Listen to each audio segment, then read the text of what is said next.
Assalamualaikum warahmatullahi wabarakatuh.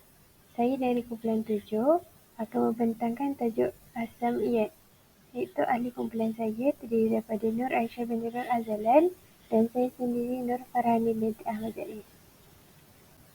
Baiklah, antara perbincangan dalam tajuk ini ialah yang pertama, malaikat yang diwakilkan untuk manusia. Yang kedua, kematian itu benar. Yang ketiga, umur tidak bertambah dan tidak berkurang. Dan keempat, adakah roh dan ajabu zanab binasa? Yang kelima, kita beriman adanya roh tanpa mengkaji hakikatnya. Baiklah, seterusnya ialah malaikat yang diwakilkan untuk manusia. Yang pertama ialah malaikat hafazah. Malaikat hafazah ini ialah malaikat yang diwakilkan kepada setiap manusia dan untuk menjaga manusia di setiap sisi maupun di depan dan di belakang. Malaikat ini juga tidak akan berpisah dengan manusia melainkan pada waktu mereka ketandas. Seterusnya ialah malaikat pencatat. Malaikat pencatat terdiri daripada malaikat pencatat dosa dan pahala. Malaikat pencatat dosa dan pahala ini tidak pernah lalai. Malaikat yang berada di sebelah kanan mencatat semua pahala iaitu malaikat raqib dan malaikat atid yang berada di sebelah kiri mencatat semua dosa yang dilakukan oleh setiap manusia. Yang terakhir ialah malaikat rahmat. Malaikat rahmat ni adalah malaikat yang memberi rahmat dengan izin Allah SWT. Malaikat rahmat ini juga tidak akan masuk ke dalam rumah yang mempunyai anjing dan gambar di dalamnya, dan ada juga yang menyebut malaikat rahmat tidak akan masuk ke rumah yang mempunyai loceng. Jadi ini merupakan malaikat-malaikat yang diwakilkan oleh Allah SWT kepada manusia.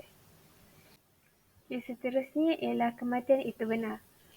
Dalam surah Al-Imran, Allah berfirman, setiap yang bernyawa pasti akan merasai mati.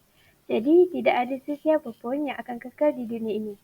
Seterusnya, yang kedua ialah kematian ialah satu keadaan yang diciptakan oleh Allah SWT kepada orang yang hidup dengan ketentuan yang diketahui oleh Allah pada tempoh tertentu.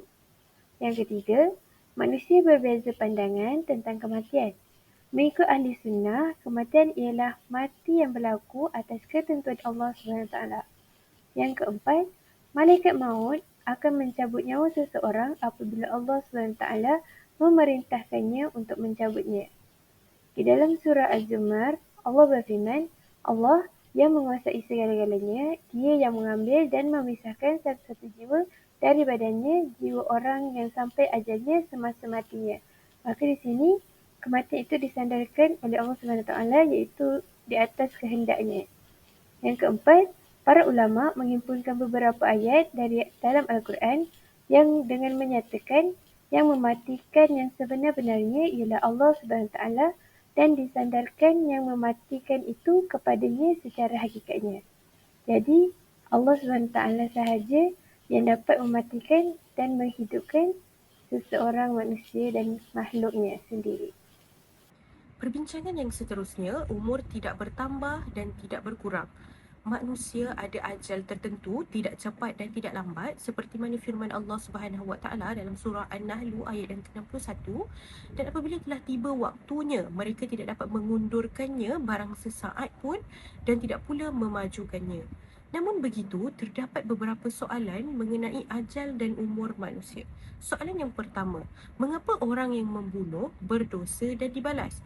Jawapannya adalah dia tidak membunuh kerana dia tahu ajal seseorang itu, kerana Allah Subhanahu Wa Taala sahaja yang mengetahui ajal seseorang, namun dia memilih untuk membunuh kerana hajat dalam hatinya.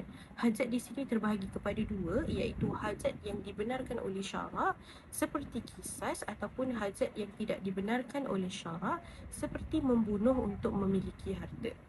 Melalui hajat inilah seseorang itu bertanggungjawab dan dikira amalannya. Seterusnya, orang yang membunuh secara zalim berdosa kerana dia sendiri yang memilih untuk membunuh. Soalan yang seterusnya, adakah benar menghubungkan silaturahim boleh menambahkan umur? Jawapannya adalah Allah menjadikan sebab dan musabab. Sebagaimana makanan, minuman dan ubat menjadi sebab meneruskan hidup, begitu juga apabila Allah menghendaki untuk memanjangkan umur seseorang, Dia ilhamkan untuk makan, minum, berubat supaya umur lebih daripada orang lain. Namun, tujuan hadis ini adalah untuk menggalakkan hubungan silaturahim.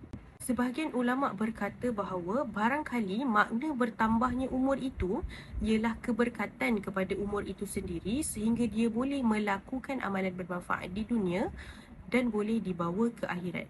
Perbincangan yang seterusnya adalah, adakah roh dan ajbu zanab binasa? Yang pertama, roh. Menerusi surah Al-Qasas ayat yang ke-88, Allah berfirman yang bermaksud, tiap-tiap sesuatu akan binasa melainkan zat Allah.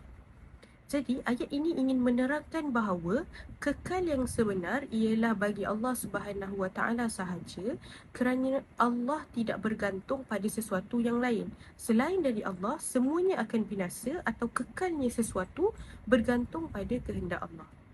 Namun, ulama' sepakat bahawa roh kekal selepas berpisah dengan jasad dan tiupan sangkakala yang pertama, roh itu akan binasa.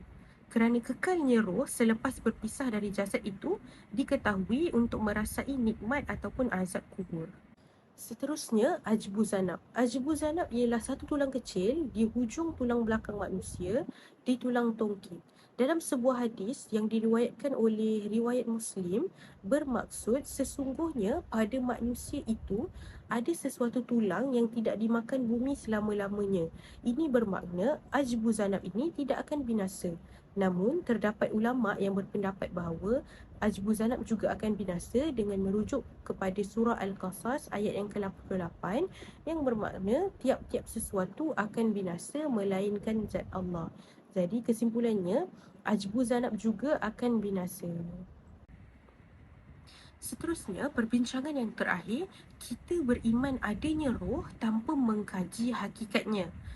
Roh itu urusan Allah, maka perkara ini tidak dilihat oleh makhluk. Jadi, wajib ke atas setiap Muslim untuk hanya beriktikad adanya roh kerana Al-Quran memberitahu mengenainya. Pengetahuan manusia sangatlah terhad, oleh kerana itu manusia tidak digalakkan untuk mengkaji hakikat roh. Sebagai contoh, dalam satu situasi, seorang kanak-kanak bertanya kepada pakar elektronik mengenai sistem suara daripada televisyen dan radio. Jadi, pakar elektronik tidak mampu untuk menjawab secara ilmiah soalan kanak-kanak tersebut kerana tiada kepada kanak-kanak itu kadar ilmu yang tertentu mengenai perkara yang ditanya. Begitu juga dengan adanya roh. Pengetahuan manusia sangat sedikit berbanding Allah Subhanahu Wa Taala.